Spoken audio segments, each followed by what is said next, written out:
हमारी दुनिया की उत्पत्ति आज से लगभग 4.5 बिलियन ईयर यानी 454 करोड़ साल पहले हुई थी। जब से लेकर अब तक हमारी धरती ने कितना कुछ झेला है, भूकंप, तबाही और आसमान से एस्टेरॉयड का गिरना। लेकिन ये तो प्रकृति का नियम है कि जो कुछ बना है उसका अंत होना तो निश्चित है। उसी तरह हमारी दुनिया का अंत होना भी निश्चित है। आज से लगभग 6 करोड़ साल पहले धरती पर डायनासोरों का राज था। फिर आसमान से एक एस्टेरॉयड के गिरने से डायनासोरों का काल पूरी तरह से खत्म हो गया और फिर उसके बाद प्राइमेटिव ह्यूमन का काल स्टार्ट हो गया और ये इवोल्यूशन इंसानों में अभी तक चलता आ रहा है। लगभग 2 लाख सालों से इंसान धरती पर है, लेकिन क्या इस बार इंसानों के काल के साथ ही धरती का अंत हो जाएगा या फिर धरती का अंत किसी और वजह से होगा? वैज्ञानिकों द्वारा दुनिया को खत्म होने की अलग अलग वजह बताई गई हैं। तो चलिए देखते हैं कि आखिर कैसे होगा दुनिया का अंत। नंबर 1, एस्टेरॉयड का धरती से टकराना। नासा के वैज्ञानिकों द्वारा 2004 में एक रिसर्च से पता चला था कि अंतरिक्ष में घूमता एक एस्टेरॉयड 2070 में धरती से टकराएगा और उस एस्टेरॉयड का साइज 1200 फीट होगा, लगभग 3 फुटबॉल के मैदान के बराबर। लेकिन अभी ये कंफर्म नहीं हुआ है कि एस्टेरॉयड धरती से टकराएगा या फिर समंदर में गिरेगा। अगर एस्टेरॉयड की टक्कर धरती से हुई तो धरती का बहुत भयंकर विनाश हो जाएगा, जिससे धरती के साथ साथ इंसान भी खत्म हो जाएंगे। और अगर समंदर में गिरा तो धरती पर सुनामी आ जाएगी। एस्टेरॉयड कहीं पर भी गिरे, लेकिन कुछ हद तक धरती का विनाश होना तो तय है। नंबर 2, ओजोन लेयर का टूटना। ओजोन लेयर हमारे धरती से 50 किलोमीटर ऊपर मौजूद रहती है, जो सूरज से आने वाले हानिकारक रेडिएशन से धरती पर रहने वाले जीवों को बचाती है। हमारी दुनिया में बढ़ती पॉल्यूशन और बढ़ती एडवांस टेक्नोलॉजी के कारण ये भविष्य में ओजोन लेयर टूटने लगेगी और सूरज से आने वाले हानिकारक रेडिएशन से धरती पर रहने वाले छोटे छोटे जीव खत्म हो जाएंगे और धरती पर मौजूद पेड़ पौधे और छोटे छोटे शैवाल सूख जाएंगे।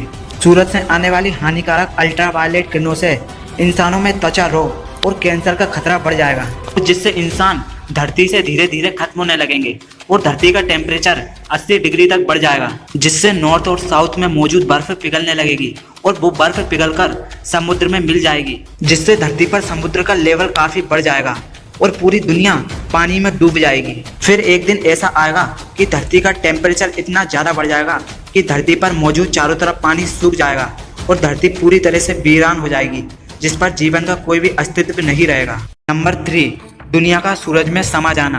अगर हमारी दुनिया का अंत किसी और वजह से होने से रोक लिया जाए, लेकिन एक वजह है जिससे हमारी दुनिया का अंत होने से कोई भी नहीं रोक सकता, और वो है दुनिया का सूरज में समा जाना। और ये घटना तो होना ही होना है। हमारी दुनिया का अंत सूरज के चलते ही होगा। सूरज हमारे सौरमंडल में लगभग 5 अरब साल से मौजूद है और ये जब से लेकर अभी तक हमारे धरती पर प्रकाश देता आ रहा है और ये प्रकाश धरती पर रहने वाले जीव, इंसान और पेड़ पौधों के लिए जिंदा रहने के लिए आवश्यक है। लेकिन एक समय ऐसा आएगा जब सूरज ही धरती के विनाश का कारण बनेगा। सूरज हमारे सौरमंडल के सेंटर में मौजूद है और सभी प्लैनेट्स सूरज के चक्कर लगाते हैं। स्पेस एजेंसी नासा के वैज्ञानिकों की भविष्यवाणी के अनुसार सूरज का साइज लगातार बढ़ता ही जा रहा है। आज से लगभग 100 यानी 1 अरब साल बाद सूरज का साइज तेजी से फैलना चालू करेगा। उस समय सूरज बहुत ही ज्यादा चमकीला दिखाई देने लगेगा और धरती की गर्मी काफी बढ़ जाएगी। जो पहले दूसरी कंडीशन में मैंने आपको बताया था कि बढ़ते पोल्यूशन और सूरज की हाई रेडिएशन के चलते धरती की ओजोन लेयर टूट जाएगी। आज से लगभग 200 करोड़ यानी 2 अरब साल बाद 200 करोड़ साल बाद धरती का टेम्परेचर काफी बढ़ जाएगा और धरती पर मौजूद सभी नदी और समंदर सूख जाएंगे और पेड़ पौधे और छोटे छोटे जीव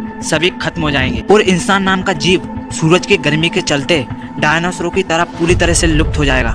सिर्फ धरती पर टूटी बिल्डिंग्स ही बचेंगी और कुछ बचे कुछ अमीर लोग धरती को छोड़कर मंगल पर रहने को चले जाएंगे, क्योंकि वहां पर गर्मी कम रहेगी। लेकिन सूरज का साइज बढ़ने के चलते मार्स भी रहने लायक नहीं रहेगा, क्योंकि वहां भी टेम्परेचर काफी ज्यादा बढ़ जाएगा और वहां से इंसान पूरी तरह से लुप्त हो जाएंगे। उस समय इंसान नाम का प्रजाति इस ब्रह्मांड में कहीं भी मौजूद नहीं रहेगा।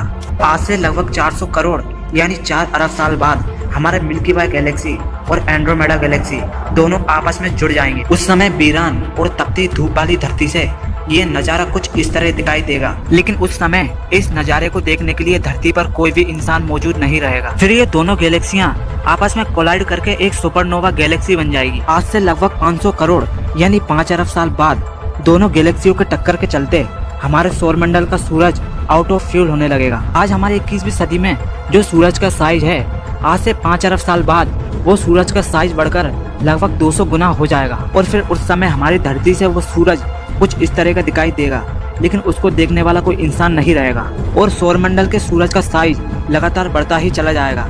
सबसे पहले वो मरक्यूरी यानी बुध ग्रह को लीलना चालू करेगा, मरक्यूरी के बाद वीनस और फिर हमारी धरती को लील जाएगा और फिर हमारी दुनिया पूरी तरह से सूरज में समा जाएगी और फिर ऐसे सूरज बढ़ते बढ़ते सौरमंडल के सारे ग्रहों को लील जाएगा। लेकिन रिलैक्स, ये सब होने के लिए अभी करोड़ों साल बाकी है। हमारी लाइफ में तो ये सब नहीं होने वाला है, इसीलिए अभी तो अपनी लाइफ को एंजॉय से जियो। ये वीडियो कैसी लगी कमेंट में जरूर